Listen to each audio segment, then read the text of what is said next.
하나님의 선택이라는 제목으로 함께 하나님 말씀을 나누도록 하겠습니다. 따라하시겠습니다. 하나님의 선택. 하나님의 선택. 민수기 14번째 시간입니다. 모세가 구스 여인을 취합니다. 이때 모세의 나이를 추정해 보면 한 80살, 81살 정도로 추정해 볼 수 있습니다. 그런 모세가 이 여인을 취하는 겁니다. 사실 성경에 기록되어 있는 것이 여인을 취했다는 게 중심이 아니라 미리암과 아론이 모세를 비방했다라는 것이 중심이기 때문에 이 내용은 그렇게 비중 있게 다루질 않아요. 그래서 우리가 자세히는 알 수 없습니다. 그래서 모세의 원래 부인인 십보라가 죽었다는 이야기가 없거든요. 그래서 새로운 여인을 취한 것인지 원래 부인 십보라를 이야기하는 것인지는 우리는 알 수 없어요. 제가 이것을 계속 신학교 때 배웠고 그리고 또 찾아봤는데 다 십보라라고 이야기하는 사람도 있고 이거는 새로운 이디오피아 여인이라고 말씀하시는 분도 있어요. 그런데 우리는 잘 모른다는 말이죠. 구스라는 말이 에디오피아라는 말도 있지만 그 당시 미디안이라는 뜻으로도 쓰였어요. 그래서 이거는 더 어려운 거예요. 이게 진짜 십보라를 얘기하는 건지 진짜 새로운 여인을 취한 건지는 우리는 알 수가 없어요. 어찌되었든 간에 이 구스 여인을 부인 십보라라고 생각하더라도 이 말은 말이 돼요. 왜냐하면 십보라는 유목민이었잖아요. 그리고 미리암은 애굽에서 살던 사람이죠. 그리고 미리암은 어렸을 때부터 하나님의 말씀을 배웠던 자이고 십보라는 이방 여인이었어요. 미리암이 십보라를 보았을 때 온전하게, 그러니까 탐탁치 않게 생각되는 것이 많았을 거예요. 신앙적인 내용도 그렇고 어떤 문화적인 내용도 그렇고 이야기하는 습관도 그렇고 여러 가지로 어려웠을 거예요. 근데 또 십보라 입장에서는요, 나는 모세의 아내라는 자부심이 있었을 겁니다. 하나님이 우리의 남편을 하나님이 죽이시려고 했는데 내가 우리의 자녀들의 할례해서 그것을 우리 남편을 살려냈어. 할례를 해서 그래서 피남편이라고 부르잖아요.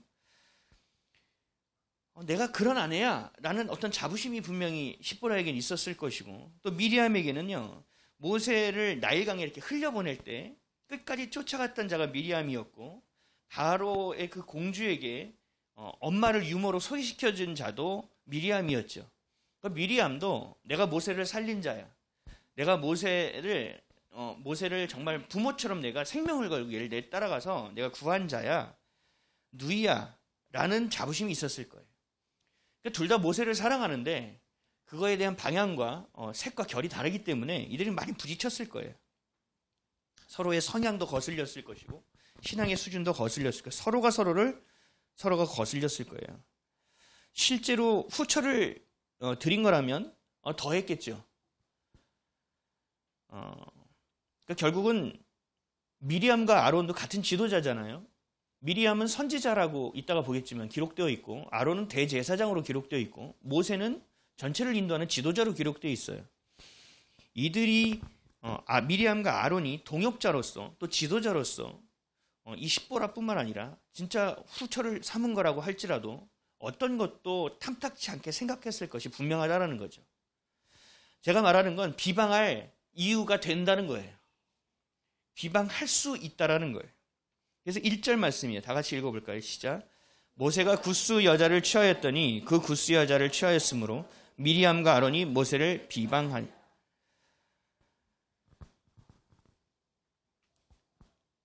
우리가 십보라라고 생각한다면요, 이렇게 볼 수 있어요. 모세가 십보라를 어디서 만났죠? 광야에서 만났죠. 광야에서 어떻게 만났죠? 40년 동안 그 왕궁에서 살다가 제왕학을 막 공부하고 많은 사람들 위에 서 있다가 쫓겨났잖아요. 그래서 광야에서 나는 죽을 수밖에 없는 존재인가? 별 생각을 다 했겠죠. 얼마나 낮아졌겠어요. 그 가운데 만난 사람이 십보라였고 그리고 그 십보라가 이 모세의 거처를 제공했고 결국은 결혼을 해요. 처가 살이를 할 수 있는 삶이 되었죠. 결국 모세에게 십보라라는 존재는요, 모세가 광야를 인정했다라는 거예요. 모세가 하나님이 자신을 낮추셨다라는 것을 인정하는 것이 그 표징이 십보라가 될 수도 있죠. 십보라라는 것은 미리암이 볼 때 신앙이 탐탁치 않아, 문화적으로 아니야, 야 우리랑은 너무 수준 차이가 나 하는, 우리 눈으로 볼 때 참 부족한 사람일지 모르지만 모세 입장에서 볼 때는 자기가 돌이켜진 어떤 표징이라는 거죠. 자기가 낮아진 것, 그러니까 높아지려는 것. 저희 집이 망했을 때요, 제 안에 뭐만 있었는지 아세요? 우리 집을 일으켜야 된다, 우리 집을 살려야 된다, 내가 성공해야 된다라는 것만 가득했거든요. 그 세월이 한 10여 년이 지났어요. 10여 년 동안 그 생각에 사로잡혀서 10여 년을 버린 거예요. 모세의 40년은 아마 10년 만에 됐으면 하나님이 10년만 하셨을 거예요. 40년의 이 왕자로서 살아간 것을 놓는 시간이 40년이 걸렸다는 얘기예요. 얼마나 힘들고 얼마나 비참했고 얼마나 참혹했을까, 얼마나 낮아지는 것이 어려웠을까. 그 모든 것을 내려놓았다라는 확실한 증거가 누구냐고, 십보라라는 거죠. 아무리 이방 여인이지만 너무나 귀한 거죠, 모세에게는. 근데 이제 미리암이나 아론은 그 과거를 보고 얘는 좀 하찮은 아이라는 거죠. 얘는 신앙도 없는 아이라는 거죠. 자신의 지금 현실에서 그 눈으로 보고 이를 비방하는 거예요. 어떤 과거도 하나님의 일하심 없이 이루어지는 과거는 없습니다. 여러분들 과거를 한번 생각해 보세요. 내가 지우고 싶은 과거가 있잖아요. 근데요, 하나님은요, 그렇게 생각하지 않으세요. 그 상황 가운데서 내가 허락했다라는 거예요. 내가 허락하지 않으면 이런 상황은 이루어질 수 없다라는 거예요. 그래서 너무나 힘들고 상처받은 이 과거의 삶을 살아왔던 자들이 하나님을 신뢰하기가 어려워요. 내가 이 과거의 것들을 잊고 싶은 거고 이 과거가 없었으면 좋겠다라는 것에 매여 있으면 하나님을 신뢰하기가 어려워요. 그러나 이 과거의 것들조차도 하나님이 일하셨구나, 하나님이 나를 세우시는 여정이구나, 과거구나라고 내가 신뢰하잖아요. 그러면요, 하나님이 나를 세우기 시작합니다. 그것을 내가 인정하는 순간부터. 그래서 과거를 부정해서는 안 돼요. 그 과거가 있었기 때문에 내가 지금 하나님을 섬기는 것이 있는 것이고, 그 과거가 있었기 때문에 내가 돌이켜짐이 있는 것이고, 그 과거가 있었기 때문에 내가 주님을, 지금 하나님을 볼 수 있고 예배할 수 있게 되었다라는 거예요. 그래서 과거를 그냥 부정해서는 안 돼요. 우리가 돌이켜져야 되는 것이고, 좀 후회되기는 하지만 그것으로 붙드는 것이 아니라 하나님을 신뢰함으로 여러분들의 과거를 붙드셔야 돼요. 그래야만 악한 영에게 이용당하지 않습니다. 이 악한 영은요, 우리의 상처를 아주 잘 사용해요. 그 상처를 우리 마음에 구멍을 내서 왔다 갔다 하면서 별 희한한 것들을 갖다 날른단 말이죠. 그래서 늘 그 상처에 자리 잡은 사람, 그 과거의 회한을 두는 사람, 그 아직도 과거를 고통이라고 여기는 사람은요, 사단에게 장난질 당하는 게 아주 쉬워요. 그러니까 사단이 갖고 놀기 쉽고 우리가 속기 쉬운 존재가 된다는 거죠. 과거를 인정해버리세요, 여러분. 이 십보라가 우리 눈으로 볼 때 별것 아닌 인생, 정말 얘는 아니야, 하필이면 얘가 모세의 아내가 됐어 라고 우리가 지금의 수준의 눈으로 현실로 보게 되지만, 그 과거로 돌아가 하나님의 일하심을 봤을 때는 이 십보라는 모세의 신앙의 상징과 같은 존재라는 거예요. 오늘의 나를 있게 하시기 위한 하나님의 일하심의 과정이라는 것을 신뢰하시기 바랍니다. 그래야 여러분은 상처에 이용당하지 않아요. 이 상처는요, 정말 많은 분들을 제가 만나보고 상담해봤지만 이 상처로 인해서 하나님을 하나님으로 여기지 못하는 사람이 너무 많아요. 하나님을 하나님으로 여기지 못하기 때문에 내 기도를 듣는 대상이 나는 하나님으로 여기지만 하나님이 아니라니까요. 이 사람은 계속 종교 생활을 하고 있는 거예요. 그 상처로 인해요. 그러니까 여러분들 한번 생각해 보세요. 지금도 삶이 너무나 불행해서 어찌할지 모르겠는데 이 과거도 스스로가 불행하다고 생각하고 있어요. 이거는 결국 속는 인생이거든요. 이걸 나중에 깨닫게 되는 순간 여러분 어떻게 되는지 아세요? 절규합니다. 이 세월을 내가 속고 살아갔다는 것이요, 얼마나 참혹하고요, 얼마나 처절한지를 마음으로 경험하게 돼 있어요. 옷을 찢으면서 하나님께 절규하게 돼 있다니까요. 하나님 그때 좀 더 똑바로 얘기해 주셨죠. 그때 좀 더 세게 해서도 저를 알려주셨어야죠. 라는 마음이 들게 되는 거예요. 오늘의 나를 있게 한 것은 과거가 있었기 때문이라는 것을 기억하십시오. 과거에 버리고 싶고 너무나 어려운 것이라도 하나님이 그것을 이끄시고 계시다는 것을 신뢰하십시오. 그럼 하나님이 알려주세요. 회개할 것은 회개할 수 있도록 알려주시고 돌이켜야 될 것은 돌이키게 알려주신다고요. 그리고 다시 바라봐야 될 것, 다시 방향을 갖게 될 것을 다시 알려주신다고요. 그렇게 될 때 어떻게 되는지 아세요? 보라, 이전 것은 지나갔으니 새 것이 되었도다. 그러니까 그때부터 적용되는 거예요. 내가 그냥 예수를 그리스도로 믿는 순간부터 그냥 되는 게 아니에요. 그때는 그냥 입문하는 거라니까요. 문을 여는 거라니까요.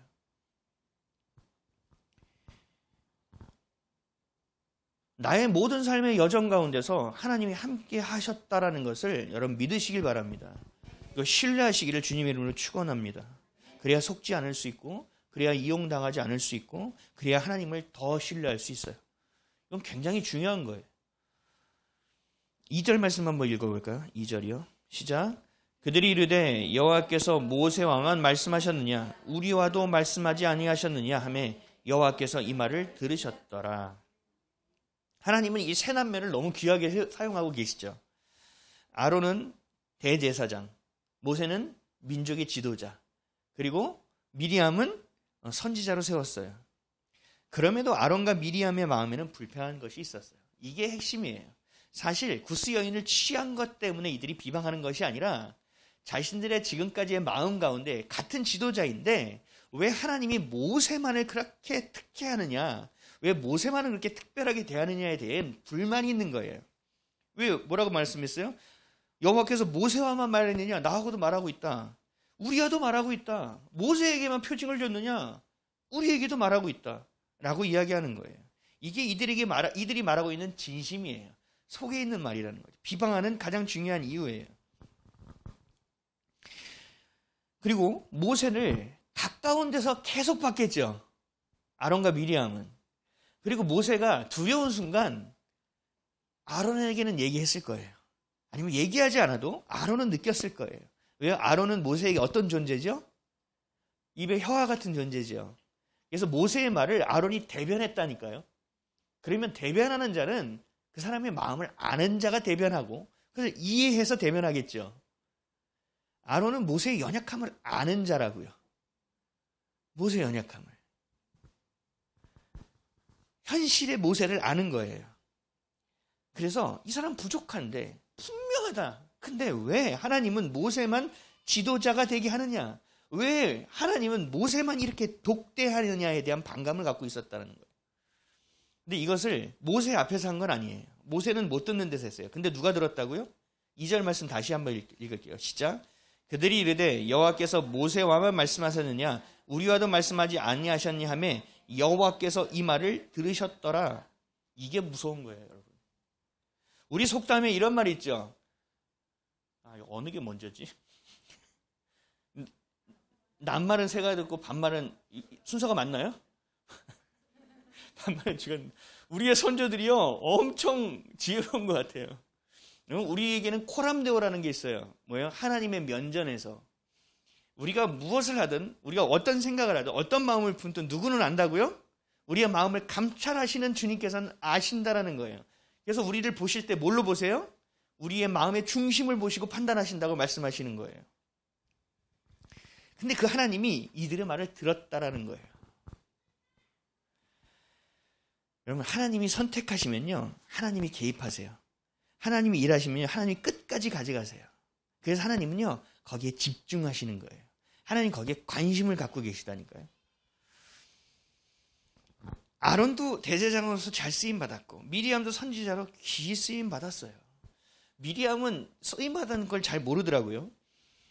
출애굽기 15장 20절에서 21절을 보면 홍해가 갈라지고 그것을 건너고 나서 미리암이 찬양하는 장면이 나와요. 출애굽기 15장 20절에서 21절. 아론의 누이 선지자 미리암을 누구라고 얘기했어요? 선지자라고 명시하고 있습니다. 손에 소고를 잡음에 모든 여인도 그를 따라 나오며, 모든 여인이 그를 따라 나왔다는 건 뭐예요? 여성 리더라는 거예요. 여성이 지도자라는 거예요. 소고를 잡고 춤을 추니 미리암이 그들에게 화답하여 이르되 너희는 여호와를 찬송하라. 그는 높고 영화로우시며 말과 그 탄 자를 바다에 던지셨음이로라 하였더라. 하면서 미리암이요 아주 길게 찬양합니다. 길게 주님을 경배하고 노래하는 장면이 나와요. 미리암은 선지자였고 여성 리더였다라는 것이 이 구절에 나오는 거죠. 그뿐 아니에요. 하나님은요 아론과 미리암을 이렇게 부르시고요 말씀을 이렇게 하세요. 5절에서 7절이에요. 다 같이 읽겠습니다. 시작. 여호와께서 구름 기둥 가운데로부터 강림하사 장막문에 서시고 아론과 미리암을 부르시는지라. 그 두 사람이 나아가매 이르시되 내 말을 들으라. 너희 중에 선지자가 있으면 나 여호와가 환상으로 나를 그에게 알리기도 하고 꿈으로 구하 말하기도 하거니와 내 종 모세와는 그렇지 아니하니 그는 내 온 집에 충성함이라. 아멘. 하나님 뭐라고 말씀하셨어요? 아론과 미리암에게도 하나님이 환상과 꿈으로 교제하셨다라는 거예요. 이들에게도 하나님이 교제를 계속 해주셨다라는 거예요. 그러니까 이들이 교만해진 거죠. 나도 알아. 나도 봤어. 근데 왜 모세만? 하나님은요. 우리는 이렇게 생각할 수 있어요. 옛날에 로마의 원로 회의인가요? 그걸 봐도 그렇고요. 원탁 회의를 하잖아요. 그래서 돌아가면서 해요. 우리나라 이거 교단의 연합회를 보면요. 그 교단별로 돌아가면서 그 연합회 회장을 해요. 돌아간다고요. 이게 뭐냐면 우리가 말하는 흔히 민주적인 절차라고 얘기해요. 근데 우리가 그런 상식과 그런 모습으로 바라보면 아론과 미리암과 모세가 민주적으로 좀 돌아가면서 하면 좋잖아요. 어제는 내가 모세를 불렀으니 오늘 아론 올라오거라. 그럼 아론은 와우 하면서 올라갈 거 아니에요. 아 신난다. 그럼 미리암은요. 내일은 안 가? 내일 딱 내데 미리암 알지? 아멘. 그리고 올라가면 우리가 볼 때는 얼마나 좋아 보이냐. 근데 하나님은 그렇게 하시냐고요. 안 하신다니까요. 하나님은요 사람 보기에 좋은 모습으로 일하지 않으세요. 누가 보기에 좋은 모습으로 일하세요? 하나님 보시기에 좋은 것으로 일하신다고요. 하나님이 원하시는 것으로 선택하신다고요. 하나님이 선택하는 것으로 다스리신다고요. 왜요? 왜요? 하나님이 선택이니까. 제가 얼마 전에 저희 동생하고 이런저런 통화를 했어요. 그러다가 제가 두려움이란 단어에 대해서 이런 서로 간의 이런 대화들을 나누다가 동생이 그랬어요. 오빠는 어렸을 때부터 엄청 겁이 많았어 그러는 거예요. 누가 그래? 내가 그랬다고?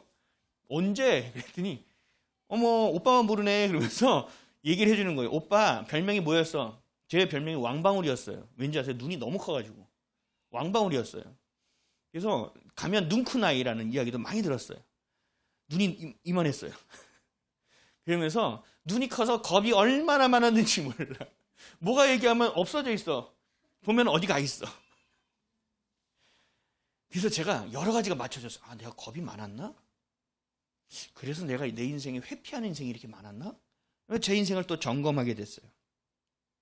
근데 동생이 이런 말을 해요. 근데 참 신기해. 우리 세 남매 중에 왜 하필 오빠를 목사로 불렀는지 참 이해가 안 돼. 이해가 그럴 만한 이유가 있겠지? 그러면서 얘기를 하더라고요. 우리가 다 두려움이 있지만 그래도 그나마 오빠가 그 안에서 하나님이 주신 것을 품고 뚫고 나갈 수 있는 힘이 있나 봐 라고 저한테 얘기해 주더라고요. 봐봐 오빠가 해온 길을. 그랬더니 그러네 겁대가리가 없네. 그래서 또 제가 생각하게 된 거죠. 겁이 너무 많은 사람인데 하나님이 행하시는 일에는 겁 없이 했더라고요. 제가 아 이게 내 안에서의 또 어떤 무대뽀 같은 믿음이구나 라는 생각도 했어요. 동생이 말하는 취지와 요지는 뭐냐? 하나님이 오빠를 선택하셨기 때문에 자신이 인정하겠다라는 거예요. 우리 셋 중에 제일 겁이 많은 자였는데 하나님이 오빠를 선택하셨네. 그 이유가 있다라는 거예요. 선택에는 이유가 있다라는 거예요. 하나님이 하시는 일은 반드시 선택하는 거예요. 여러분들이 이 자리에 와서 앉아있는 이유는 뭐예요? 하나님이 여러분들을 선택한 거예요. 여러분들 하나님이 이름을 지명하여 불렀나니 넌 내 것이다 해서 이 자리에 옮겨 놓으신 거라고요. 그렇지 않고서는 하나님을 믿을 수 없어요. 여러분 생각해 보세요. 눈에 보이지도 않죠. 맨날 가난해져야 되죠. 맨날 나눠줘야 되죠. 다른 사람보다 더 수고하는 인생을 살아야 되죠. 뭐 하나 선택 쉽게 할 수도 없죠.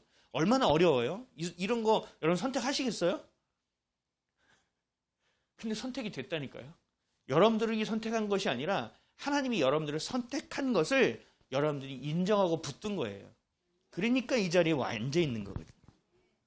하나님의 선택은 이렇게 위대한 것이고, 그리고 하나님이 여러분들을 선택하셨기 때문에 여러분들의 삶에 개입하세요.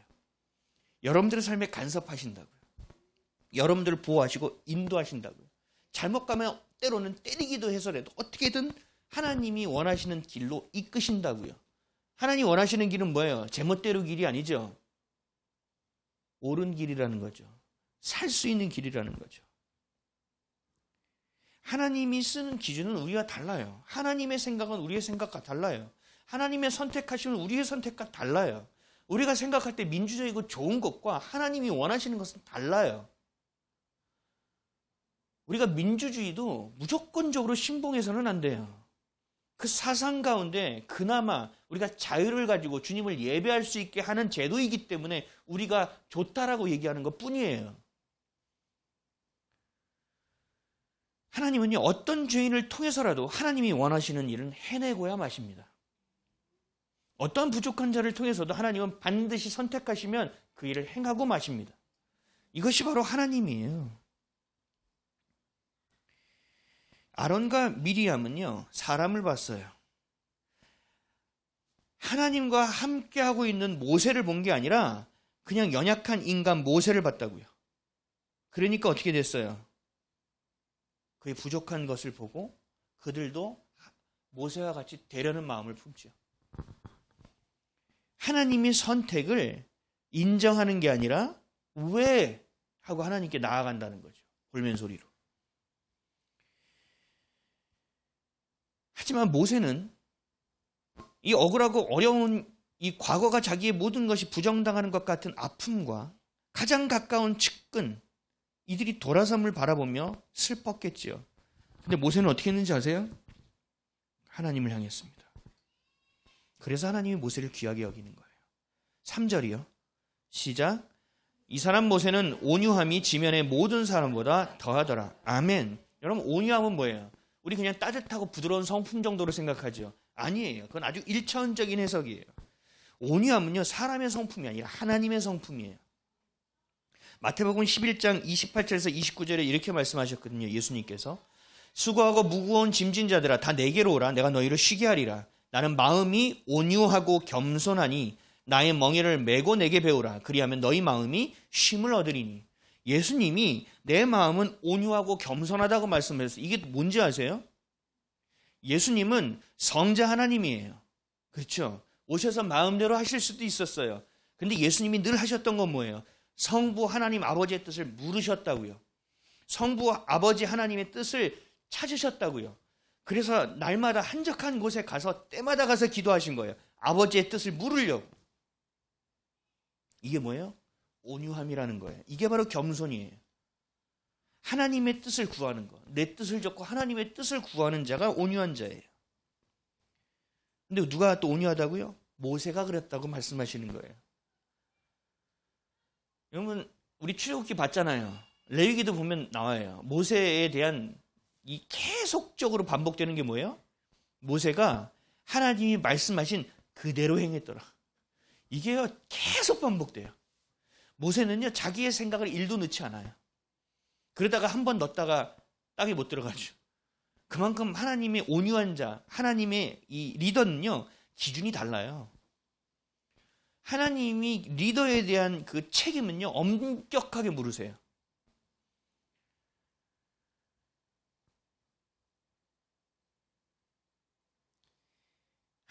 모세는요, 하나님께 시선을 두는 거예요. 여러분, 세상에 자꾸 시선을 두지 마세요. 자꾸 사람에게 시선을 두지 마세요. 그러면 속아요. 그럼 무너지게 돼 있다고요. 그러면요, 아론과 미리암처럼 어떤 지도자의 위치에 있더라도 하나님께 책망받는 자가 된다라는 사실이에요. 중요한 거는 내 관점이 아니에요. 내가 그를 바라보는 내 시점이 아니에요. 그를 바라보면서 일어나는 내 감정이 아니에요. 가장 중요한 것은 뭐예요? 하나님이 지금 이 상황을 어떻게 보시는지가 중요한 거예요. 지금 하나님께서 나에게 원하시고 어떤 마음을 품게 하시는지를 아는 것이 중요한 거예요. 지금 하나님이 이 상황 가운데 내 욱하는 마음을 접고 서라도 무엇을 하기를 원하시는지를 내가 묻는 것, 이게 온유함과 겸손이라는 말이죠. 하나님의 시선을 놓치면 안 돼요. 시선은 어디서 나온다고 말씀드렸죠? 마음에서 나온다고요. 마음을 놓쳐서는 안 돼요. 주님을 사랑한다는 고백을 놓쳐서는 안 된다는 거죠. 근데 이게 우리가 볼 때 한 끗 차이처럼 보이잖아요. 근데 이 한 끗 차이가요, 하늘과 땅 차이예요. 이 한 끗 차이가 천국과 지옥을 나눈다니까요. 그래서 하나님의 말씀은 우리가 계속 읽어보고 또 읽어보면 너무 뻑뻑하게 느껴지는 거예요. 딱딱하게 느껴지는 거예요. 틈도 없게 느껴지는 거예요. 숨도 못 쉬게. 하나님 그만하시라고요. 라고 느껴지는 거예요. 왜요? 그 한 장 차이로 우리의 천국과 지옥이 갈리고 우리의 삶의 모습이 갈리고 우리의 삶의 주권과 주인이 달라지기 때문에 하나님은 그것을 용납하지 않는 거예요. 왜요? 우리를 너무 사랑하니까. 자녀가 잘못되는 길을 가면 어느 정도는 그래, 한번 가봐라, 네가 얼마나 힘든지. 이 정도는 할 수 있죠. 근데 한 번만 더 내디지면 낭떠러지예요. 그런데 그 말을 똑같이 하고 있어요? 그럴 수는 없단 말이죠. 야, 잠깐만! 내 몸을 던져서라도 내 자녀를 구하는 게 부모의 모습 아닙니까? 그거보다 더한 것이 하나님의 마음인데. 반드시 인지하십시오. 이 작은 차이, 이 작은 선택 하나가 우리의 모든 것을 좌우합니다. 그 순간 하나님의 시선을 놓치지 마십시오. 그 순간 내 감정을 선택하지 마십시오. 그 순간 내 느낌을 의지하지 마십시오. 하나님만 옳습니다. 이것을 반드시 붙들어야 돼요. 결국 온유함과 우리가 충성됨, 이 겸손함을 붙들 때 어떻게 하는지 아세요? 하나님이 직접 일하십니다. 8절에서 10절이에요. 시작. 그와는 내가 대면하여 명백히 말하고 은밀한 말로 하지 아니하며 그는 또 여호와의 형상을 보거늘 너희가 어찌하여 내 종 모세 비방하기를 두려워하지 아니하느냐.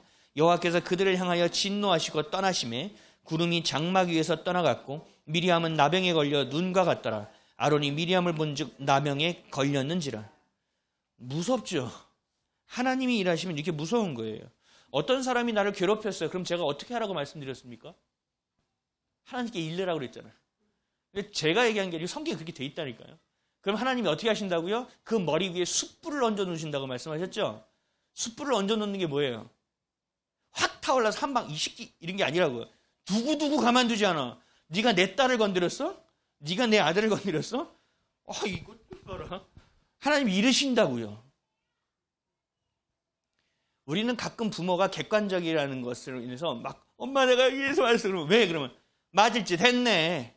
우리는 이렇게 얘기하죠. 하나님 그렇게 안 하신다고요. 하나님 어떻게 하는데요? 맞았어? 누구야? 부터 하신다고요. 그리고 나서 이 일이 정리되고 나서 가르치신다고요. 다음에는 말이다. 이게 하나님의 모습이에요. 하나님의 마음이라고요. 지금 어떻게 됐어요? 미리암을 가르치시는 거예요. 이것을 교회 용어로 치리라고 합니다. 치리. 하나님이 지금 미리암을 치리하시는 거예요. 버리시는 게 아니라 다루신다고요. 이 또한 감사해야 될 일이겠죠. 하나님은요, 사람을 통해 일하세요. 동의하십니까? 하나님은 반드시 사람을 통해서 일하세요. 그 사람은요, 리더를 통해서 일하십니다. 오늘 설교 본문이요, 참 어려워요. 요즘 본문이 다 저한테 너무 어려워요. 이게 어려운데, 뭐 해야죠. 뭐 어떡하겠어요. 여러분 잘 들어보세요. 여러분들 편견을 거두시고 한국 교회가 우리의 어머니 세대가 있었던 그 시대에는 교회의 영적인 권위가 있었어요. 그래서 집에서 목사님이 하나님의 말씀을 전하면 하나님의 말씀으로 100으로 들었어요. 두렵고 떨리는 마음으로 들었다고요. 그리고 목사님이 신방을 온다고 하면요, 대청소야. 그리고 일주일 전부터 식단을 고민하기 시작하고 생활비를 줄여서 목사님 사례를 드리려고 꼬박꼬박 모아요. 그래서 목사님이 신방을 오시잖아요. 그럼 어떻게 했는지 아세요? 하나님 오시는 것처럼 여겼어요. 그래서 목사님이 오면 우리 가정을 축복해 주시기를 원했고 믿지 않는 우리 남편이 돌이켜지기를 원했고 세상 것에 속아 있는 우리 자녀들이 살리기를 원했어요. 간절한 마음으로 기다렸다고요. 기억하세요? 그랬던 때가 있었어요.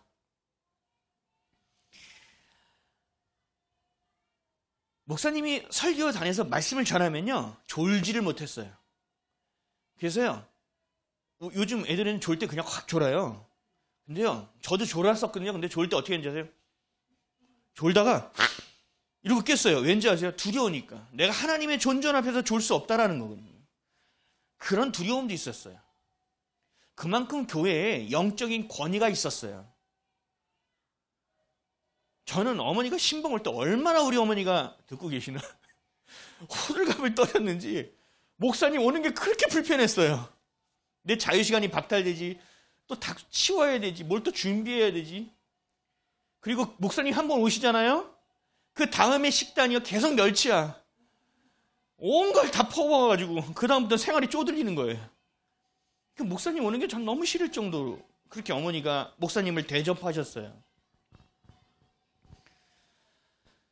그렇게 영적 권위가 있었다고요. 한국 교회에. 그래서 성도들이요 순종을 되게 잘했어요.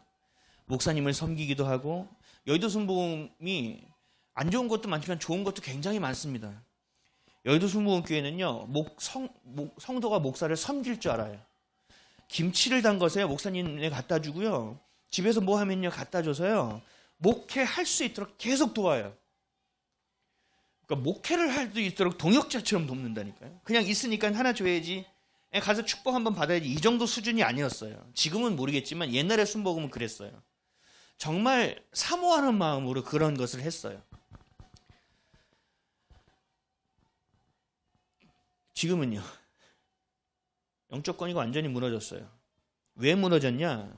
그때 하나님이 한국교회에 영적 권위를 주셨는데 목사들이 다 그런 건 아니지만 한국교회가 그 영적 권위를 권위주의로 사용했어요.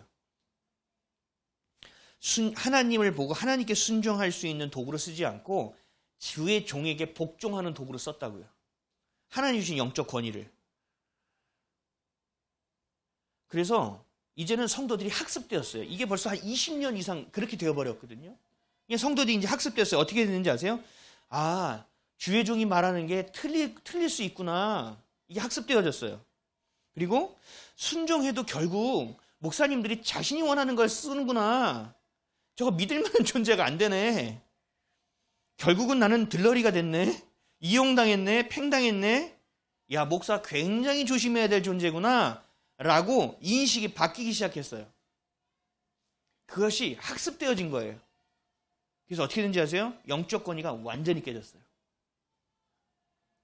이걸 잘 봐야 돼요. 물론 우리가 분별해야 되죠. 분별해야 되는데 영적 권위가 없으면 교회는 돌아가지 못해요. 영적 권위가 없으면 하나님의 것이 풀려지지 않아요. 영적 권위가 세워지지 않으면 하나님의 일을 할 수가 없다니까요. 지금 그렇게 돼버렸다고요. 그래서 지금 교회에서 가장 중요하게 하는 일이 뭔지 아세요? 내 교회 지키는 거에 올인되어 있어요. 교회 지키는 것에. 교단이 어떻게 되든 한국이 어떻게 되든 이 지역에 이단이 들어오든 말든 관계없이 우리 교회 지키는데 혈안이 되어 있다니까요. 왜요? 영적 권위가 없으니까 어떻게든 조직을 만들어서 어떻게든 내 사람을 세워서 이것을 지켜야 되는 거예요. 이게 말로예요. 영적 권위를 잃어버리면 이렇게 되는 거예요. 영적 권위가 바닥에 떨어졌어요. 근데 제가 이것을 잘 묵상해 보니까 이야 하고 탄식과 같이 탁 나오는 말이 있었어요. 감탄사 같이.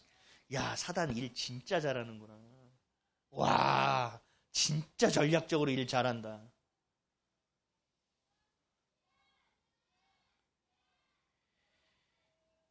제가 교회에 많은 상담을 해보고 또 목사님들을 만나보면 어떤 것을, 다 그런 건 아니에요. 어떤 것을, 어떤 상황이 있고 어떤 것이 있을 때 깊이 기도하고 반응하는 사람들이 별로 없어요. 이것을 하나님의 시선에서 보고 이것을 영적인 시선에서 봐서 전략적으로 대응하는 사람이 거의 없어요. 그래서 확 흔들려요. 이리 가면 저리 흔들렸다가 이리 가면 저리 흔들렸다가. 그래서 내가 쫓아갔던 사람 욕하면 또 이리 갔다가 또 저 사람 같이 욕하고 있고, 이런 줏대 없는 일이 계속 반복되고 있어요. 감정적으로 반응하고 자기중심적으로 반응하고 상처에 그대로 반응하기만 해요. 아프니까 아! 라기만 해요. 전략이 없어요. 그러니까 어떻게 돼요? 늘 당하죠. 백전백패예요. 지금 교회 보세요. 뭐 하면 다 져요. 교회 나가서 막 얘기하면 세상 사람은 어떻게 해요? 아유 씨, 막 가서 계란 던져요. 옛날에는요, 권위가 있을 때는요, 교회가 뭐 하면요, 이유가 있겠지라고 생각했어요, 사람들이. 교회 종소리를 아무리 울려도요, 시끄럽다고 하는 사람이 없었어요. 왜요? 교회가 그 영향을 끼치고 있으니까. 지금은요, 우리 교회도 민원 들어와서 지금 간판 껐다고요. 밝아서 눈부시니까 끄래요. 이런 시대에 우리가 살고 있는 거라니까요. 아주 사단이 일을 잘해요. 근데 사단이요, 여기서 우리를 그냥 내버려두지 않고 어떤 일까지 하는지 아세요? 이 틈을 노려요. 목회자가 영적 권위를 잃어보니까 외로워지기 시작해요. 일을 못하니까요, 답답해하기 시작해요. 그러니까 눈을 자꾸 다른 데로 돌려요. 이거 해볼까 저거 해볼까 자꾸 프로그램을 보기 시작해요. 그리고 믿을 만한 사람을 찾기 시작한다고요. 내 오른팔이 될 사람, 목회를 같이 할 수 있는 사람을 막 찾아요. 그 틈을 노려서 누가 들어오느냐? 신천지가 들어옵니다. 신천지는 탁 들어와서요, 헌금을 많이 합니다. 예배를 다 드립니다. 그리고 목사 앞에서 막 꼬리를 흔들어댑니다. 그리고 막 어떤 분은요, 카드도 맡겨서 목사님 활동비로 쓰세요. 그리고 목사님 힘들게 하는 사람을요, 어떻게든 요리해가지고 목사님 편하게 해줘요. 그러니까 목사는 어떻게 생각해요? 야, 내 오른팔이 드디어 하나님 기도에 응답하셨구나. 야, 이런 사람도 진짜 있구나. 그래서 요직에 앉혀요. 그 순간 어떻게 되는지 아세요? 목사를 비방하기 시작합니다. 내가 이렇게 목사인 줄 알았는데 이 사람 이런 사람이었어 하고 비방해서 어떻게 되나요? 교회를 깨버려요. 이게 신천지가 하는 역할이에요. 보통 일이 아니죠. 전략이 있다니까요, 얘네들은. 그 틈을 안다니까요. 근데 우리는요, 무방비라고요. 목사님 앞에서 막 입에 혀처럼 도우니 목사가 그냥 뿅감 버리는 거예요. 제가 아는 분은 어떤 분은요, 신방을 하는데 어떤 사업체를 운영하는데 갈 때마다 사례비로요 200만 원, 300만 원씩 목사님한테 드리는 거예요.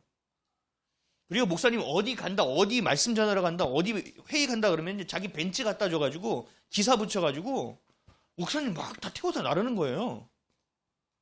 이 목사님 어떻겠어요? 처음엔 내가 이래도 되나 싶겠죠. 근데 사람이 아주 얍삽하거든요. 금방 적응해요. 아, 내가 이 집사를 위해서 기도한 게 얼만데, 사업이 이 정도 잘 돼 내가 얼마나 기도했는데, 이렇게 돼요. 그리고 그 앞에서 거들먹하게 돼요. 이 집사님 요즘 잘 지내죠? 기도하고 있어. 그래가지고 그걸로 영적 권위를 만든다니까요. 그러다가 그 사업이 망하면 어떻게 될 거예요? 결국 목사 책임이에요. 이 목사 때문에 망했다고. 저 목사가 기도 안 해서 망했다고. 내 거 쪽쪽 빨아먹었다고. 내가 얼마 줬는지 알아요. 이 목사 어떻게 되게 해요? 완전 풍비박산 나는 거예요. 돈, 여자, 권력 다 똑같아요. 왜요? 이게 영적 권위가 무너지면 이렇게 되는 거예요. 성도가 목사를 따르는 영적 권위, 이것도 영적 권위죠. 또 하나, 목사가 하나님의 영적 권위 아래에 있지 아니하는 그 권위가 무너지니 이 권위가 무너지는 거예요. 같이 우르르 도미노처럼 무너지는 거라고요. 결국 한국교회가 이렇게 된 거는 목사들이 가장 잘못한 거예요. 또 하나, 성도들도 잘못한 거예요. 서로 간에 합이 맞으니까 놀아나는 거거든요. 죄송합니다. 말이 좀 과격해지는 것 같은데. 하나님 이 감정 잘 붙잡으라고 말씀을. 어쨌든 여러분, 영적 권위라는 단어가요, 너무 희미해지고 있다는 사실이에요. 하나님의 말씀에 목숨을 걸고 따르고 진리를 붙드는 주의 종들이 사라지기 시작했고, 또 그렇게 붙드는 종들은 섬김을 받기는커녕 리더십을 발휘하기는커녕 이리저리 채우고 밟혀서 목회의 동력을 잃어버리기 일쑤입니다. 그래서 기성교회에서 상처받은 자들이 다시 새롭게 교회를 옮겨서 그 교회를 또 자기가 가졌던 편견과 상처럼 막 방해하고 이리저리 이효리해. 그러니까 또 그 교회도 또 망해요. 이게 계속 도미노처럼 발생하고 있어요. 영적 리더십은 이미 바닥이 났고요. 이미 어떤 올가미에 걸려있는 것과 동일한 상황이 돼 있어요. 그래서 필요한 게 뭔지 아세요? 분별이에요. 분별. 신뢰할 수 있는 목회자를 만나셔야 돼요. 그리고 신뢰할 수 있는 목회자라면 여러분 리더로 여기고 따르셔야 돼요. 그 리더십을 인정하고 따르셔야 돼요. 그래야 뭘 얻을 수 있는지 아세요? 유익을 얻을 수 있어요. 이 말이 참 어려워요. 꼭 제가 이런 얘기를 하니까 제 말 잘 들으세요. 뭐 이렇게 되잖아요. 그럼 제발 그렇게 들으시면 안 돼요. 그래서 저도 이렇게 강해 설교하는 게 어려워요. 이 본문이 자꾸 이런 게 나오니까 이걸 스킵할 수는 없어요. 그러니까 중요한 게 뭐냐? 저는 여러분들에게 좋은 걸 전한다고 좀 믿으시기 바랍니다. 제가 여러분들에게 그렇게 요구하는 것이 아니라 그래야 하나님이 주신 열매를 여러분들이 받을 수 있다고요. 그래야 이 교회가 성장할 수 있고 여러분들이 교회라고 여기는 가정이 견고해질 수 있다고요. 하나님이 개입하실 수 있고 하나님이 간섭하실 수 있고 그것을 내가 음성으로 듣고 이렇게 행할 수 있게 된다는 얘기예요. 목회자는요, 무한한 책임감을 가지고 섭니다. 무한한 책임감. 제가 전에도 얘기했죠. 여러분들이 전도 한 명 하면 우리 허승윤이 너무 잘했어. 야, 너 진짜 다시 본다. 막 이렇게 얘기하실 수도 있어요, 하나님이. 근데 제가 전도하면요. 한 명 했어? 뭐 했어? 이러실 수 있다니까요. 하나님이 보는 기준은 다르단 말이에요. 뭐예요? 영적 권위를 주신 만큼 그 책임을 물으신다니까요. 교회 안에서 여러분들이 리더가 된다는 것도 쉬운 일이 아니에요. 특히 가정에서 가장이 된다는 것, 영적인 제사장이 된다는 건 굉장히 어려운 일이에요. 그러나 하나님이 기도하면 영적 권위를 주세요. 근데 그만한 책임도 물으세요.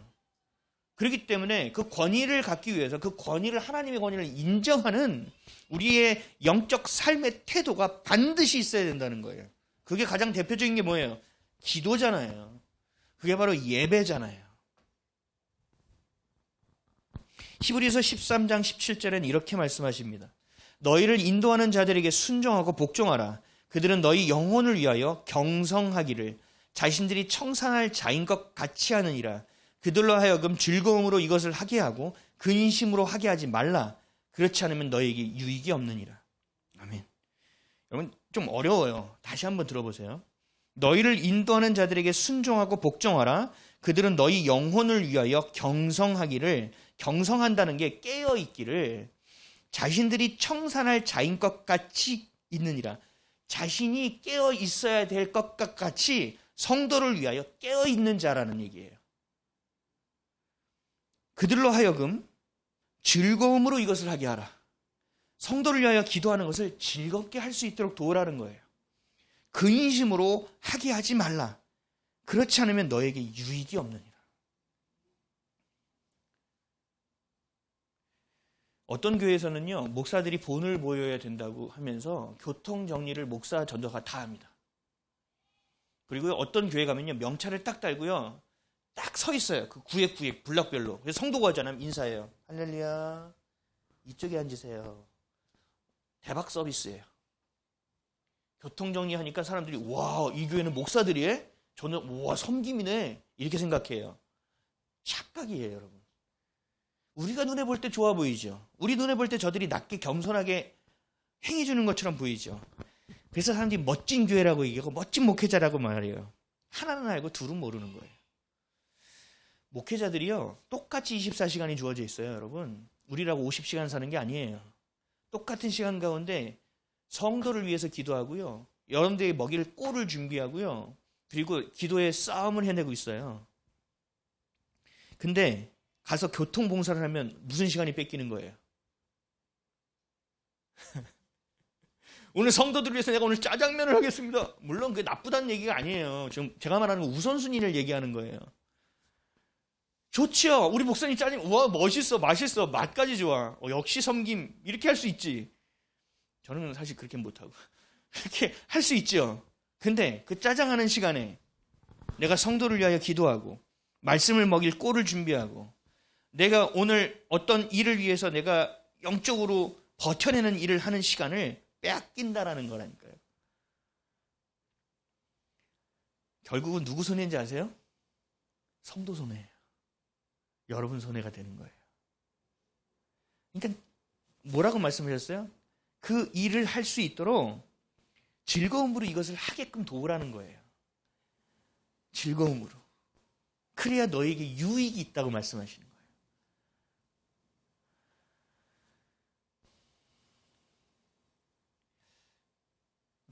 여러분, 교회가 존재하는 이유는요, 여러분을 거룩함으로 세우기 위한 거예요.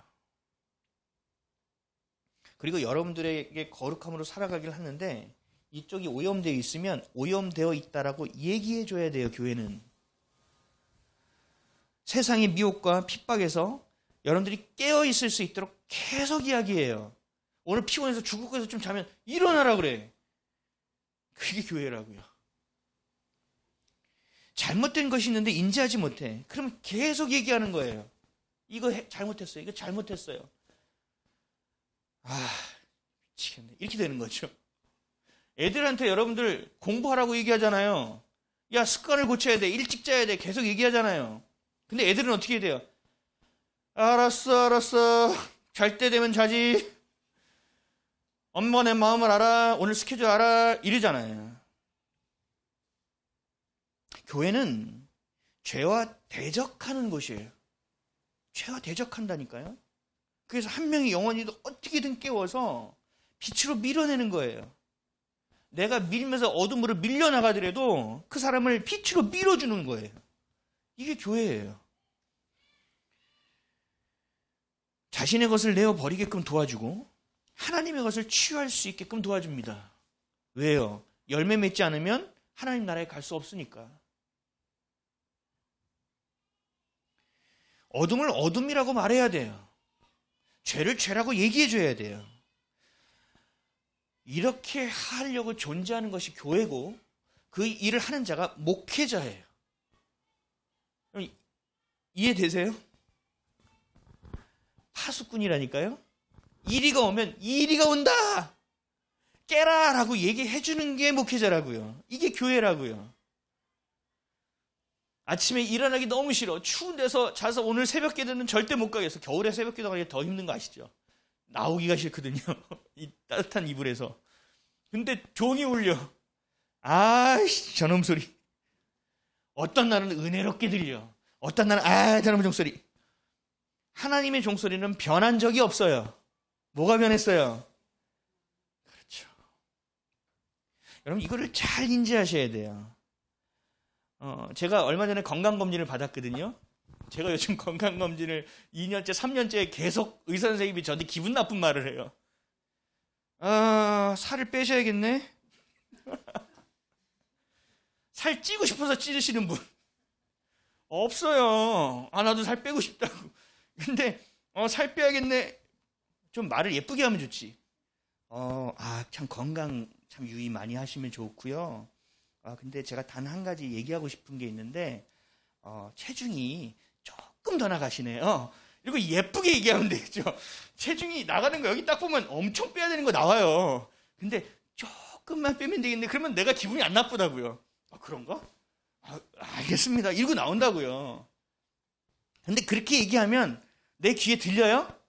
안 들려요. 조금이라는 것만 들려요. 내 데이터가 나와 있는데도 데이터 보고도 조금이라는 것만 들려요. 왜요? 그것만 듣고 싶으니까. 이게 우리 사람의 마음이라니까요. 제가 이번에 건강검진 받았는데 의사가 이렇게 물어봤어요. 의사 선생님이 일주일 동안 심장이 뛰게끔 운동한 적이 있습니까? 아니요. 한 번도 없습니까? 네. 일주일에 몇 번 운동하십니까? 몇 번 운동하십니까? 강아지를 데리고 산책하는 것도 운동으로 볼 수 있나요? 제가 이제 이렇게 물어보는 거죠.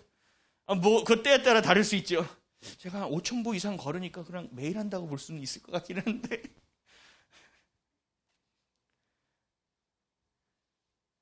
의사가 우리의 건강적인 상태를 보고 식습관을 이야기하고 체중을 빼라고 하고 운동을 하라는 것은 데이터에 기반한 거죠. 그래서 우리에게 요긴한 거예요. 필요한 거예요. 근데 듣는 건 좀 어려워요. 그리고 내가 그것을 듣고 행하는 것도 어려워요. 왜요? 내가 알고 있다고요. 근데 행하기 어려워서 못하는 거지. 근데 또 얘기하니까 짜증난다고요. 저도 그랬다니까요. 근데 의사는 얘기해야 된다고요. 목사는요, 여러분 영적인 의사예요. 별로 동의 안 하시는 것 같은데 여러분 신학 공부는요 의사처럼 배워요. 레지던트 인턴처럼요 다 해요. 그래서 목사가 되기까지 여러분 12년 정도가 걸려요. 10년에서 14년 정도가 걸린다고요. 물론 야매 같은 것도 있어요. 야매들도 있어요. 세상 모든 건 야매가 존재해요, 여러분. 한국말로 뭐라고 얘기하는 거예요? 어쨌든 존재해요. 그거 말고 정통으로 온전하게 가면 그렇게 걸려요. 의사도 마찬가지잖아요. 의사는 얼마나 걸려요? 전문의까지 가는데? 5년이에요? 11년? 이거 봐. 목사가 더 오래해요. 갑자기 더 자신감이 생기네. 영적으로 잘못된 습관을 이야기하고 고칠 수 있도록 도와줘야 되고요. 인식하지 못하는 죄를 찾아서 가르쳐 줘야 되고요. 본인도 모르게 쫓고 있는 것이 있다면 그것이 옳지 않다고 이야기해 줄 수 있어야 돼요. 그리고 그것을 그냥 이야기하는 것이 아니에요. 모양을 어떻게 잘못됐는지를 이야기. 우리 박경희 목사님도 몸바디 하잖아요. 이거 이렇게 하면 안 돼. 이렇게 해야 돼. 알려주는 것처럼 이렇게 해야 돼. 기도해야 돼. 좀 더 해야 돼. 말씀 봐야 돼. 이렇게 계속 얘기를 할 수밖에 없단 말이죠. 이게 바로 영적 리더가 하는 역할이에요.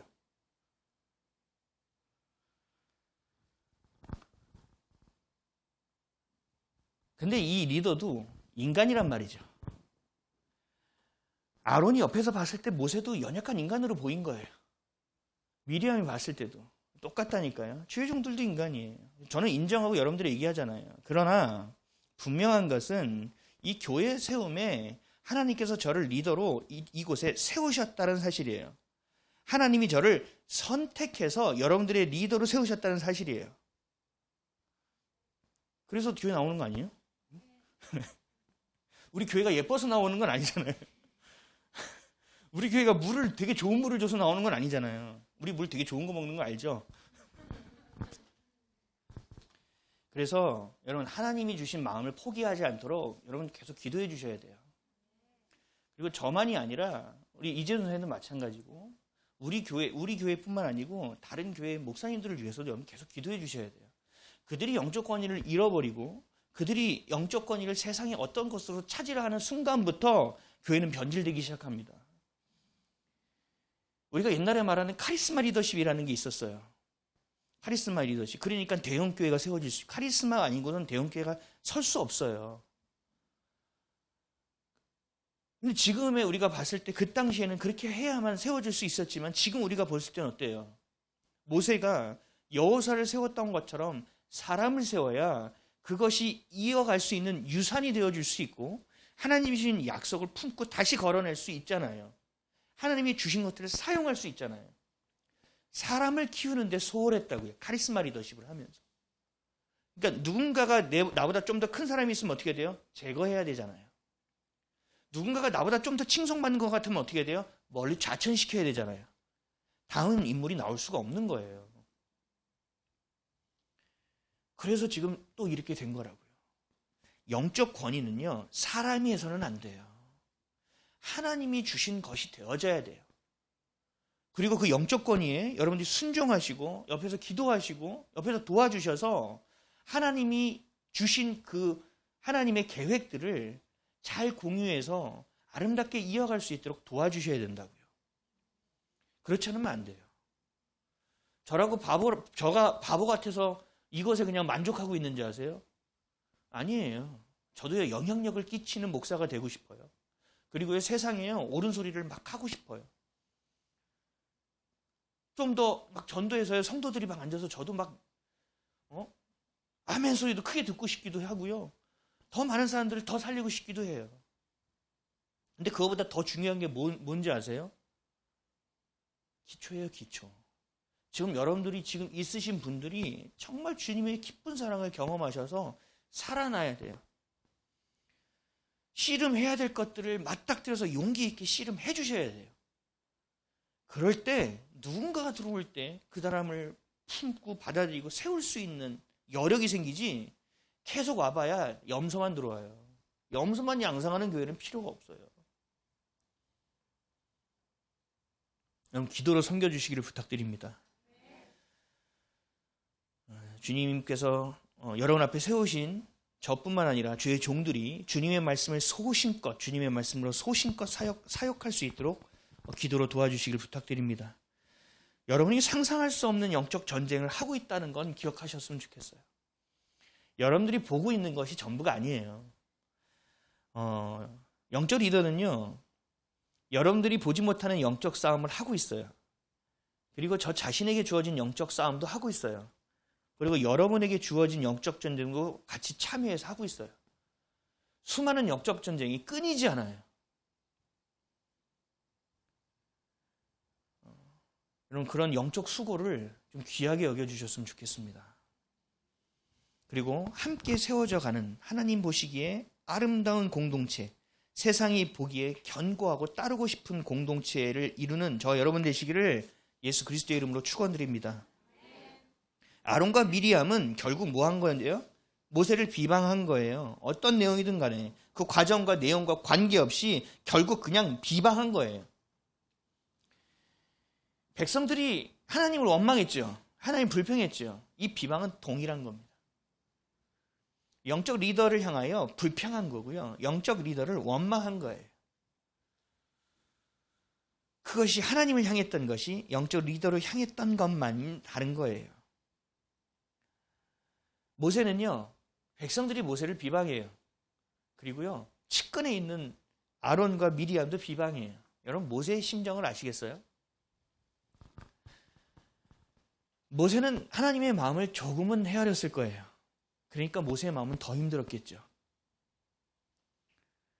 그럼에도 모세는 온유함으로 하나님을 향합니다. 그래서 결국 하나님이 개입하십니다. 그래서 미리암은 나병에 걸립니다. 나병은요, 나병 니꼬로 뭘로 봐야 되는지 아세요? 영적 교만으로 보셔야 돼요.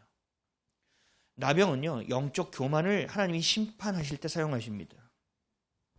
영적 교만으로 인한 질병이에요. 우리가 조금 알면요, 내가 뭔가 대단한 것을 알게 된 것으로 착각해요.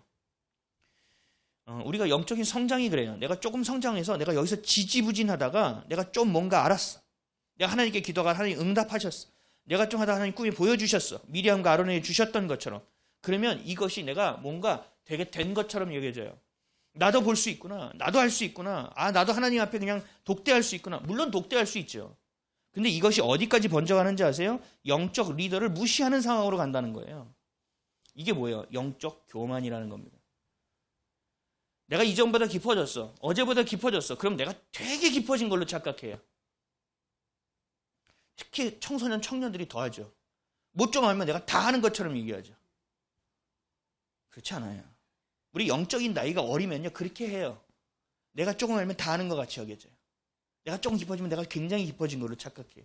하나님을 생각해보세요. 하나님의 존재. 하나님의 존재를 우리가 평생 사는 동안 다 알 수 있을까요? 하나님의 마음을 우리가 다 헤아릴 수 있을까요? 하나님의 깊이 있는 사랑을 우리가 다 알 수 있을까요? 나를 향한 하나님의 계획을 내가 호흡하는 다는 순간까지 다 알 수 있을까요? 모른다니까요.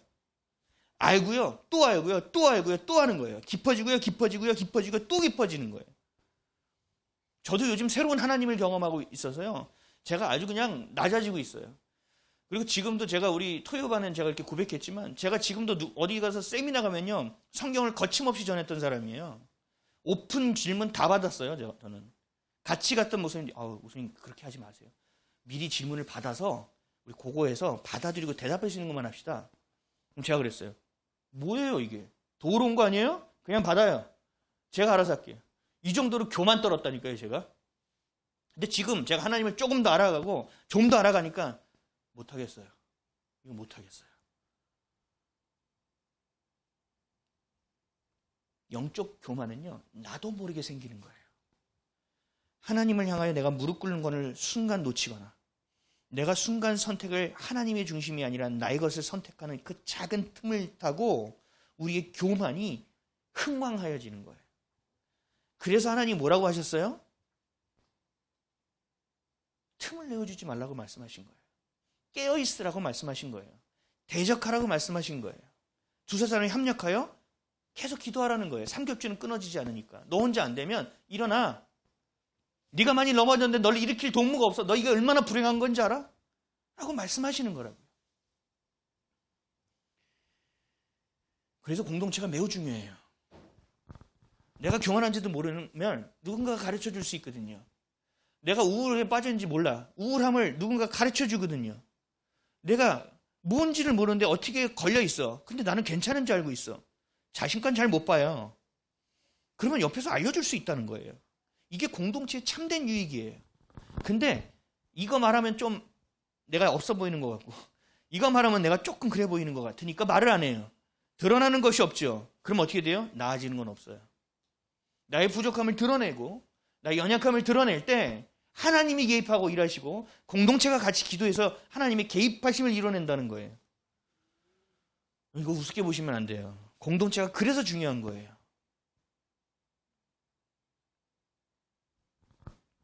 영적 교만은요, 내가 다 안다는 것에 있습니다.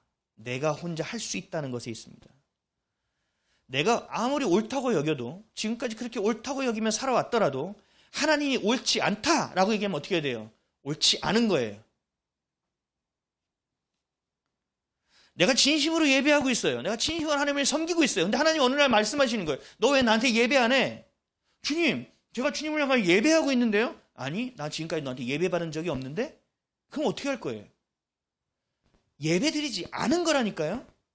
여러분, 하나님의 것에 인정하시는 순종하심이 있기를 주님의 이름으로 축원드립니다. 내가 옳지 않아요. 하나님만 옳은 거예요.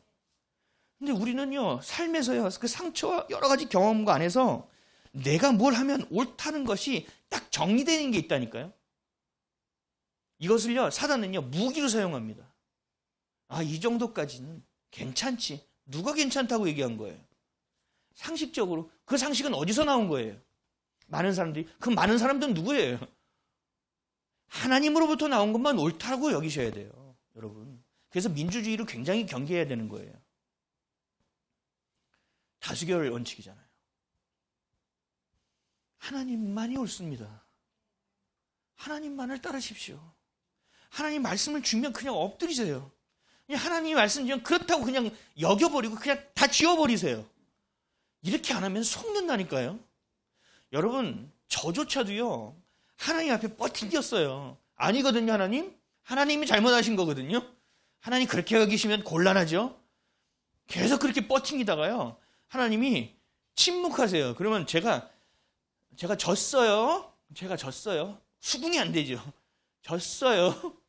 수긍이 안 돼도요, 인정해버려요. 그래요, 하나님 옳아요. 알겠어요.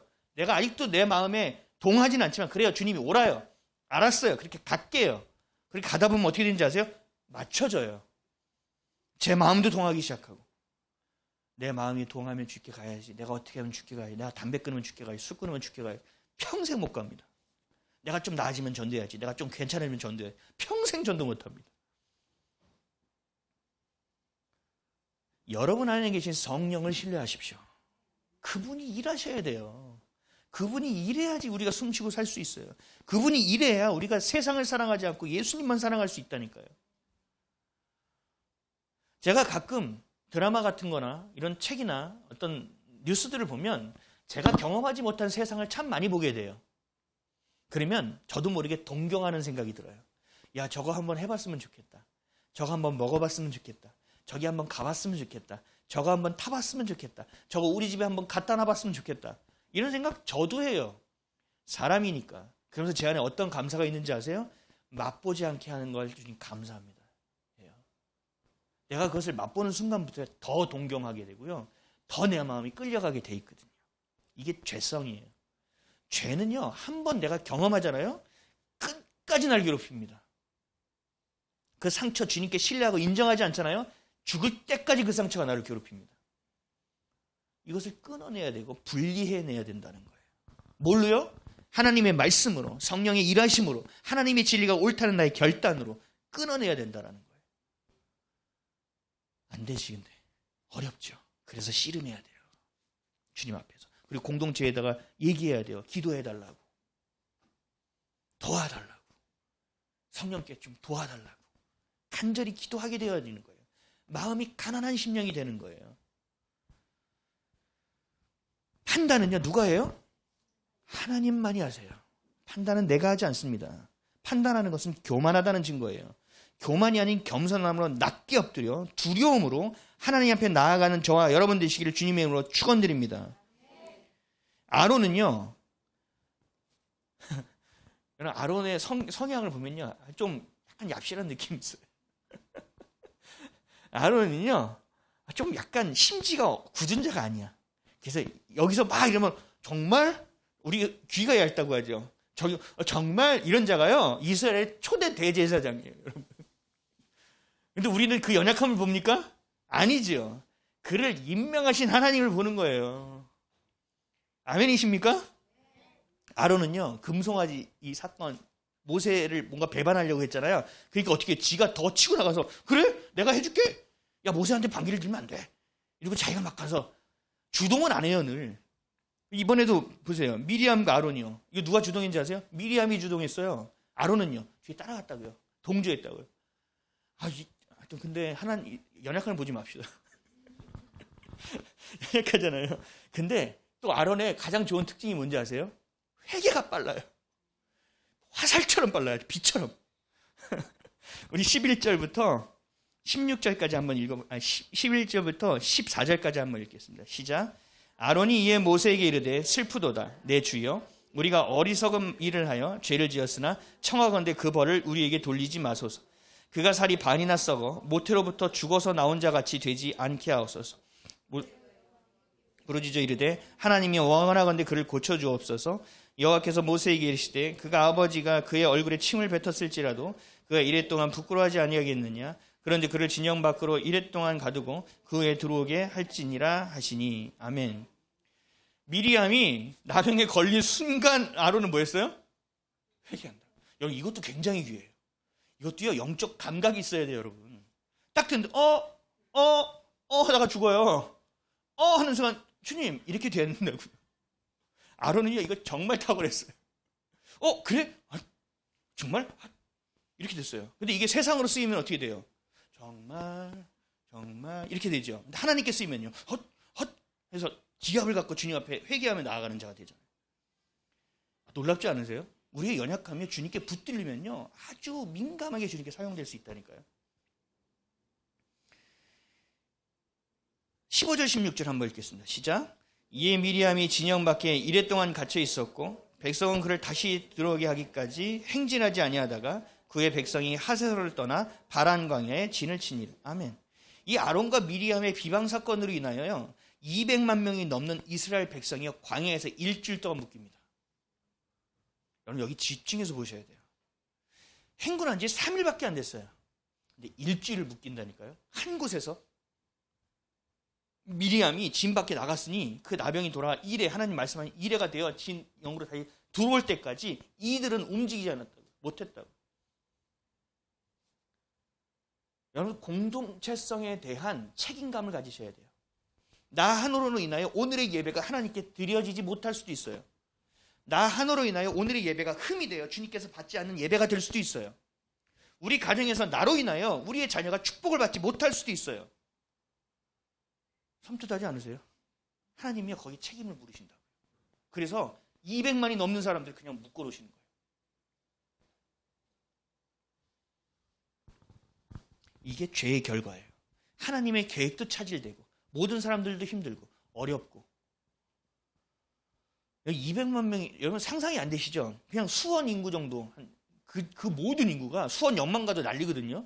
모든 인구가 그냥 광야에 널브러지 앉아가지고 애기들은 응애거리고 있고 합격을 주고 있고 저기는 부부싸움 앉아있고 난리가 나서 그 안에서 하고 일주일이 있는 거예요. 네, 상상이 안 가죠 뭐. 결국 어떻게 돼요? 회개가 없으면요 죄의 열매를 내가 먹게 되는 거예요. 그 죄의 과정은 어떻게 돼요? 나 때문에 우리 가족이 다 겪는다고요. 나 때문에 우리 자녀들이 그 열매를 같이 먹어야 된다고요. 그러니까 우리의 삶이 어떻게 돼요? 긴장하고 살아야죠. 우리의 삶에 어떤 것을 갖고 붙들고 보고 살아야죠. 어떤 선택과 어떤 생각 하나도 헛되게 하지 않도록 긴장하고 있어야 되죠. 주의 것만 따를 수 있도록 내가 정말 준비하고 살아야 된다는 거예요. 하나님을 선택하십시오. 하나님의 선택을 신뢰하십시오. 그리고 하나님의 말씀을 청종하십시오. 청종은 뭐예요? 듣고 따르는 거죠. 순종입니다. 죄가 아닌 은혜의 결과만을 경험하시기 바랍니다. 죄의 열매가 아닌 은혜의 열매만을 먹고 나누는 저 여러분 되시기를 주님의 이름으로 간절히 축원합니다. 기도하겠습니다.